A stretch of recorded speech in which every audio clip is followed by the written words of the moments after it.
మనము ఇప్పుడు విఘ్నేశ్వరుడికి ఎంతో ఇష్టమైన ఆవిరి కుడుములు తయారు చేసుకుందామండి. ఇవైతే చాలా బాగుంటాయి.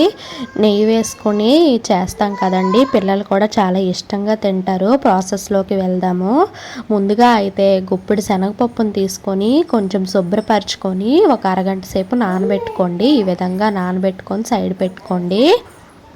ఇప్పుడు వేరొక గిన్నె పెట్టి అందులో ఒక గ్లాస్ వరకు వాటర్ పోసుకొని నానిన ఈ శనగపప్పును అందులో వేసుకొని కొంచెం నెయ్యి, కొంచెం ఉప్పు, కొంచెం జీలకర్ర వేసుకొని బాగా కలుపుకొని కొంచెం సేపు ఉడకనీయండి. ఇలా కలుపుకొని కొంచెం సేపు ఉడకనీయాలండి. ఈ విధంగా అయితే ఉడకాలి. చూడండి, ఉడికింది చక్కగా.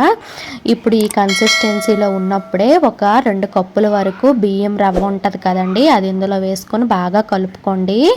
బాగా కలుపుకొని మూత పెట్టి ఒక హాఫ్ అన్ అవర్ వరకు ఉడకనీయాలి. ఈ విధంగా ఉడుకుతుంది.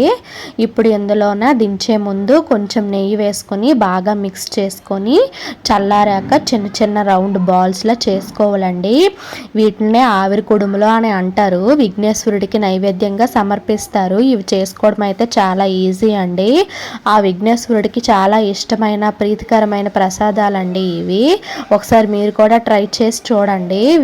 దీన్ని తర్వాత నైవేద్యంగా సమర్పించిన తర్వాత మనం పల్లీ చట్నీతో తింటే చాలా బాగుంటాయి. పిల్లలు కూడా చాలా ఇష్టంగా తింటారండి. ఇందులో నెయ్యి వేస్తాం కదా, చాలా రుచిగా ఉంటాయి. ఇలా మోదకాలు చేసేది ఏదైనా స్టఫింగ్ది ఉంటే అందులో వేసుకొని కూడా మీరు పిల్లలకి ఆకర్షణీయంగా కనిపించాలంటే చేసుకోండి.